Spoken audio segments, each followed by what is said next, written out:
Smart Desenhos em Curitiba, um mercado bastante específico dentro do Brasil. Como é trabalhar com ilustração para marcas e outras agências num cenário competitivo como o brasileiro? Obrigado, né, pelo espaço, foi muito legal ter participado, né, antes de mais nada, né, do prêmio. Eu adorei a experiência. E agora respondendo sua pergunta, assim, varia muito de ano para ano. Eu sinto que desde antes da pandemia a gente tinha um mercado, daí na pandemia ele mudou completamente de perfil, de estilo de propostas, de estilo de condicionantes, assim, né, de liberdade criativa, propostas criativas. Eu sinto que deu uma baita de uma virada, assim, na pandemia. Durante a pandemia mudou de novo também. Assim, eu sinto que alguns mercados, algumas empresas, grandes empresas e até grandes agências, assim, internalizaram boas partes dos processos, assim. Então, ilustração foi uma delas, assim. Então, não querendo generalizar, mas em alguns momentos eu acho que criou-se uma objetividade de alguns projetos e assim, pelo menos aqui do nosso ponto de vista, né? E aí, pós-pandemia, a gente teve a mesma coisa, mas daí com frequências menores. Assim, a gente sente que ano passado foi um ano que, pelo menos das pessoas que eu converso, assim, tivemos, tivemos bons projetos, mas de alguns mercados e nichos específicos, assim. Então, algumas empresas se retraíram, assim, não apostaram e não investiram muito em design, não investiram muito em animação, não investiram muito em ilustração. É, então assim, esse é o, né, o big picture da coisa, assim, que ele tem mudado muito, né? Esse ano começou a mil, assim, com muitas possibilidades, assim, muitas campanhas já legal, assim, muitos orçamentos legais de marcas de todos né, os segmentos, assim, retomando, assim, essa parte, né, da ilustração, do design, da animação, com briefings mais ousados, assim, com briefings interessantíssimos. Então, para nós tem sido ótimo, assim, que é onde a gente gosta mais de interagir, assim, que é quando o briefing chega de certa forma, com a possibilidade da gente colocar algum olhar em cima, não vem uma coisa totalmente já fechada, onde a gente tem que se adequar a um briefing muito fechado, assim. Então, esse ano já começou, assim, com propostas legais. Então, assim, o mercado, minha resposta seria essa, assim, essa coisa meio flutuante, assim, de cíclica. A Smart Desenhos não é um estúdio de design convencional, mas sim um estúdio de ilustração. Como é esse equilíbrio entre criar para marcas e ao mesmo tempo colaborar com outras agências? Foi muito desafiador para por muito tempo. Hoje em dia a gente está vivendo uma fase super legal, que é das pessoas entenderem realmente a nossa proposta, que ela é um pouquinho mais ampla. Na Europa vocês têm isso um pouquinho mais, acho que uma ideia um pouquinho melhor disso assim no mercado de vocês, porque aí vocês têm muito desse formato de Creative Studio, assim. Aqui no Brasil são poucos, assim, e era mais comum, assim, nos anos 90. A gente tinha muitas referências de alguns estúdios criativos, assim, legais aqui, que misturavam bem isso, assim, traziam uma equipe multidisciplinar, onde, assim, prezava por isso, né, a multidisciplinaridade, essa amálgama de habilidades criativas que resultam geralmente né, em saídas e soluções, assim, fora da curva, não tradicionais, né? Por isso que a gente assina como Non-Traditional Creative Studio, porque é uma provocação justamente para chamar atenção para esse ponto, assim, né, dessa criatividade mais ampla, abordagem mais ampla. Então, no escritório a gente tem todo mundo assim acaba escrevendo o roteiro ou metendo a mão no roteiro. A gente tem um estúdio de áudio in-house também. Então, assim, a gente trabalha com esses três pilares: design, animação e ilustração. E muitas vezes a gente consegue aplicá-los todos no mesmo projeto. Então, até a parte de áudio, assim, a gente não comercializa áudio, a gente não vende áudio, mas a gente faz o áudio dos nossos projetos, geralmente. Então, assim, colocar isso na cabeça das agências, dos clientes, nem sempre é muito fácil, porque aqui no Brasil é mais comum você ter estúdios ou produtoras segmentadas. Então, é uma produtora só de áudio, é uma produtora só de audiovisual ou só de animação. E dentro da produtora de animação é bem comum, às vezes, você ter produtoras de animação que só formadas por animadores e producers, line producers. Então, esse formato bem multidisciplinar, né, que acaba sendo mais comum até na Europa, aqui é algo que a gente vem trabalhando ao longo dos anos, e assim, a melhor maneira das pessoas entenderem isso é a gente realmente tendo um primeiro ponto de contato, escrevendo um tratamento criativo, desenvolvendo um trabalho junto, e aí sim, relacionamento, né? E aí eles entendem, ah, vocês fazem tudo isso? Ah, não, fazemos. Então, é mais ou menos por aí. A ilustração tem um papel muito forte, mas às vezes é vista como algo secundário, sendo que as marcas e agências valorizam suficientemente o trabalho dos ilustradores. Eu acho que tem alguns estúdios, eu acho que é muito de perfil, assim, de cliente, sabe? Eu acho que a ilustração e agência, abordagem, assim, eu acho que tem cenários e cenários, assim. Eu acho que a ilustração, ela é uma camada que humaniza, ela traz, ela aproxima o design sempre que possível, né? Ela aproxima as pessoas, o design das pessoas, a marca das pessoas, ela dialoga melhor, assim, com as situações do cotidiano. Nem sempre isso é aplicável a uma marca, né? Às vezes é realmente a marca ou o orçamento da marca não permite, né? O que sempre a gente compreende. Mas eu gosto muito de pensar que é uma tratativa, é uma abordagem assim criativa de alguns estúdios de design ou algumas agências. Assim. Tem agências que investem muito mais, assim, e valorizam muito mais esse tipo de serviço, né? Esse tipo de asset, esse tipo de criação dentro de uma proposta de branding, dentro de uma proposta visual mais ampla. E tem outras agências, outros estúdios que não, né? A gente é muito fã de alguns deles, assim, então a gente sempre acaba. E é aquela coisa, né? Você acaba bebendo muito de uma fonte, ou se inspirando muito, assim, em determinados nichos, estúdios, tendo como referência. E você acaba pegando assim os projetos de clientes assim mais ou menos do mesmo segmento de mercado. Então assim, acho que instintivamente a gente acaba se aproximando, né, de quem valoriza mais a ilustração né, num branding, num design. E para mim é inegável, assim, para mim é um ponto de contato super legal, ele pode desestressar, ele pode trazer humor, ele pode trazer seriedade, ele pode trazer intenções, assim, mais humanas, eu acho que ele cria camadas mais profundas, assim, de compreensão e de interação com as pessoas e o público no modo geral. O seu primeiro estágio foi numa fábrica de roupa infantil. O que é que essa experiência o ensinou sobre design e criatividade? E há algo desse tempo que ainda aplica no seu trabalho hoje em dia?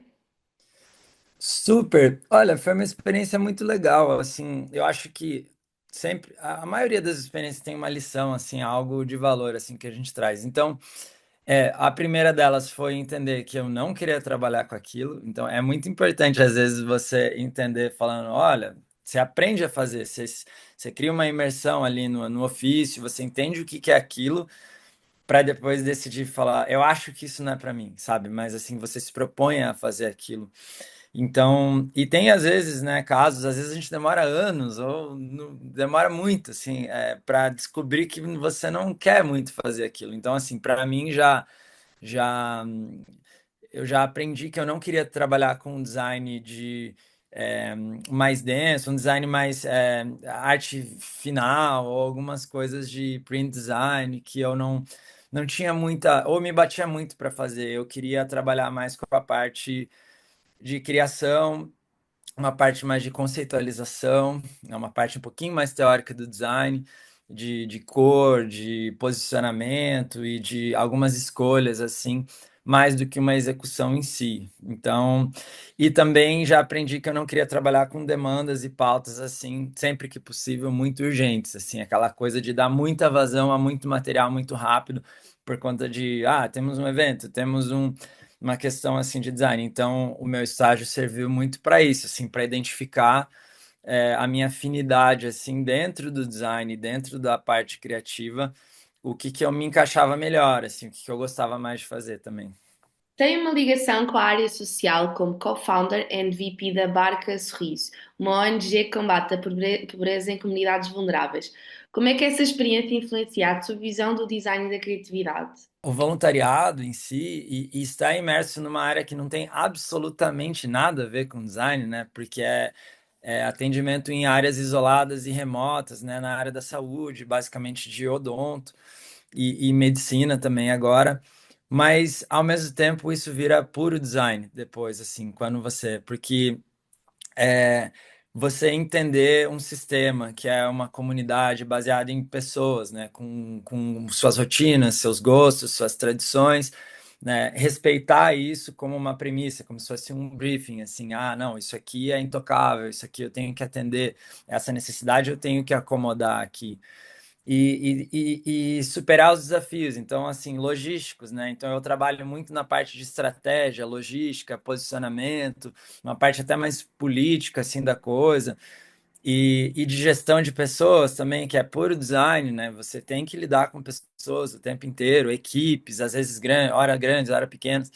Então, para mim, foi uma aplicação do design que, né, muitas vezes a gente brinca, né? Pelo menos aqui no Brasil, aquela coisa de quando você comunica aos pais assim, né, que eu decidi o que eu vou fazer, né, na faculdade, eu vou trabalhar com design, né, ela dá aquela murchada, assim, fala, nossa, design, né, assim, porque ninguém entende, às vezes, nem você mesmo entende a amplitude né, a infinidade de segmentos que você pode aplicar os conhecimentos de design. Então, para mim, o barco, além, né, de ser assim, eu criei uma paixão incrível pelo voluntariado. Eu acho que o serviço social, eu acredito muito nisso, além de ser muito prazeroso. Mas ele virou um exercício de design fantástico, assim, de tentar aplicar as mesmas coisas que a gente aplica no dia a dia. Geralmente, hoje em dia, sentado na frente do computador, mas na prática e ver as peças se moldando, e as coisas acontecendo e fazendo uma mudança real assim na vida das pessoas. Então isso foi muito legal assim. Isso para mim é muito legal pessoalmente assim, é muito gratificante. Trabalhar a partir de Curitiba, longe dos grandes centros como São Paulo e Rio de Janeiro, traz desafios ou oportunidades únicas para um estúdio de ilustração? Acha que a descentralização do mercado criativo no Brasil é uma tendência real ou ainda há barreiras a ultrapassar? Sem dúvida, barreiras a ultrapassar. Eu acho, novamente, pós-pandemia, a coisa facilitou muito, porque a necessidade de estar presencialmente, fisicamente num lugar, ela diminuiu. Então, isso abriu, né, abriu uma possibilidade das pessoas não se importarem da sua localização. Então, você entra numa call e você trata com um cliente com muito mais naturalidade. Antes tinha uma estranheza, um verniz de estranheza, assim, quando você não estava fisicamente lá ou não poderia atender a pessoa, assim, de que você vai assumir ou não vai entregar o trabalho. Isso existia, né? Às vezes é meio antigo de pensar, né? Mas isso foi há poucos anos. E, e sem dúvida, acho que uma presença em São Paulo ela é fundamental ainda, assim, em eventos, em congressos. A gente buscou uma representação lá em São Paulo, então agora a gente tem, né, uma produtora que nos representa, assim, caso a gente tenha. E um espaço físico lá que é muito legal, assim, então quando a gente precisa trabalhar de lá, a gente usa, né, o espaço deles. Então, assim, é uma parceria que foi fundamental, assim, e tem sido fundamental para a gente, né, criar alicerces e criar pontos de contato lá. E o mercado de Curitiba também, ele é, assim, nunca nos limitou, porque, querendo ou não, a Smart sempre trabalhou até para fora, né? A gente já fez muito trabalho para a Europa, para os Estados Unidos, para a China também, mas é, agora acho que está mais tranquilo, assim, tá mais fácil de pular essa barreira. E o mercado de Curitiba ele acaba sendo um pouquinho mais limitado e um pouco incompatível até com aquela nossa proposta que eu falei assim de vamos criar um estúdio multidisciplinar, porque o perfil dos projetos que acabam vindo pro estúdio, eles são assim, querendo ou não de mercado, mas mercados maiores, né? São Paulo, Rio e outros polos de fora do Brasil. A inteligência artificial já está a ser usada na criação de imagem e ilustrações. Como vê o impacto disso para os ilustradores? Acredita que a inteligência artificial pode ser uma ferramenta útil ou existe o risco de desvalorizar o trabalho humano? Eu acho que os dois, assim, tudo, acho que feito sem responsabilidade, ele pode sim prejudicar, como já prejudicou, né? E eu acho que às vezes, por muitas vezes, isso já é caso relatado aqui em vários cases, em vários projetos grandes, de que é uma falsa economia, né? Você, vou economizar aqui um ilustrador para fazer um concept e fica terrível o resultado, assim, você não chega, assim, de você só com...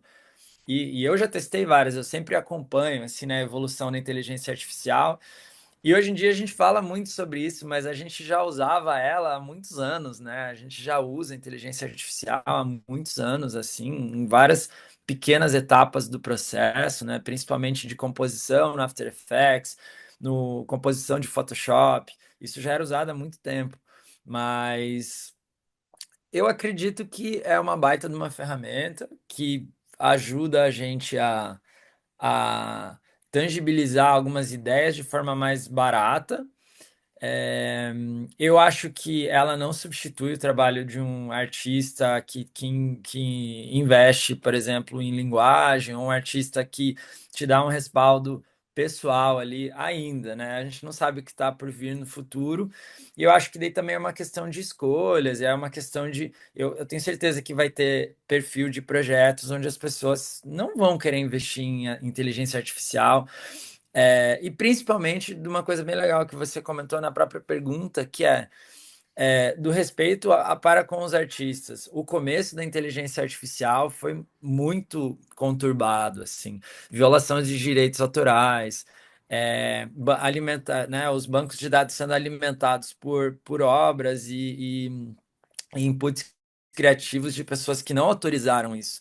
Então, eu acredito que a gente acomode até juridicamente essas questões para remunerar os artistas e remunerar as pessoas que realmente trabalham com isso daqui para frente de maneira mais justa. Então, assim, acho que o início foi uma loucura e agora a coisa tende a acalmar assim um pouco, porque eu gosto de pensar, né? Não dá para saber, mas eu gosto de pensar que é, teremos ainda muitos ilustradores disruptivos com propostas diferentes, é, movimentos, né, de ilustração, de design, independentes, formados por artistas e não por inteligência artificial, assim. Então, acho que a coisa vai se acomodar, vai virar parte de um processo, como foi a transição, né, para quem eu peguei ainda, porque eu já estou com quase 40, mas era proibido fazer trabalho na escola usando o Google, usando o Wikipédia. Nossa, era proibido, porque você tinha que usar uma referência bibliográfica, uma enciclopédia.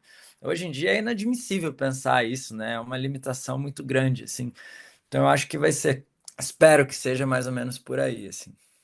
O que é que um jovem ilustrador precisa de saber para se destacar neste mercado? Se estivesse a começar agora, o que gostaria de que alguém lhe tivesse dito desde o início? Olha, eu acho muito importante saber trabalhar em grupo, saber é, trabalhar em equipes grandes, médias, pequenas, respeitar o trabalho das outras pessoas, se comunicar de forma eficiente. Isso eu acho fundamental. E algo que pelo menos na faculdade, na minha faculdade de design e em outras que eu converso, é abordado, mas talvez acho que a gente não valorize muito. E sempre achar um tempo sempre. E respeitar a sua produção autoral, a sua produção pessoal, assim. Às vezes eu vejo, né, meu próprio caso, assim, muitos extremos, assim, quando eu fui no começo, né, em 2006 a 2008, eu produzia muita coisa que eu fazia de forma espontânea, quase que exclusivamente, exclusivamente. Aí entraram os trabalhos comissionados de revista, e a vida mata, consome a gente, e aí eu perdi um pouco da minha parte autoral e foquei muito só no comercial. Então, acho que um balanço entre isso é muito importante, porque você não. É difícil, é muito difícil você conseguir enfiar a goela abaixo assim do mercado, falando assim, ó, eu trabalho assim, então agora as ilustrações vão ser assim. Então você tem que se adequar, você tem que ser minimamente ali, né, maleável em relação a isso. Mas ao mesmo tempo você também tem que investir na sua pesquisa, na sua produção autoral, né, no seu desenvolvimento como artista também, assim, né? Eu acho legal esse flerte também da ilustração com a arte, né? São profissões que tem esse diálogo, né? Elas estão muito próximas, assim, então essa exploração, né? Ah, vou dar uma passeadinha ali nesse campo, daí você volta, se aterra na ilustração, se aterra no seu design, na parte comercial, na parte pragmática, né, da coisa. Então, seria essa a minha dica.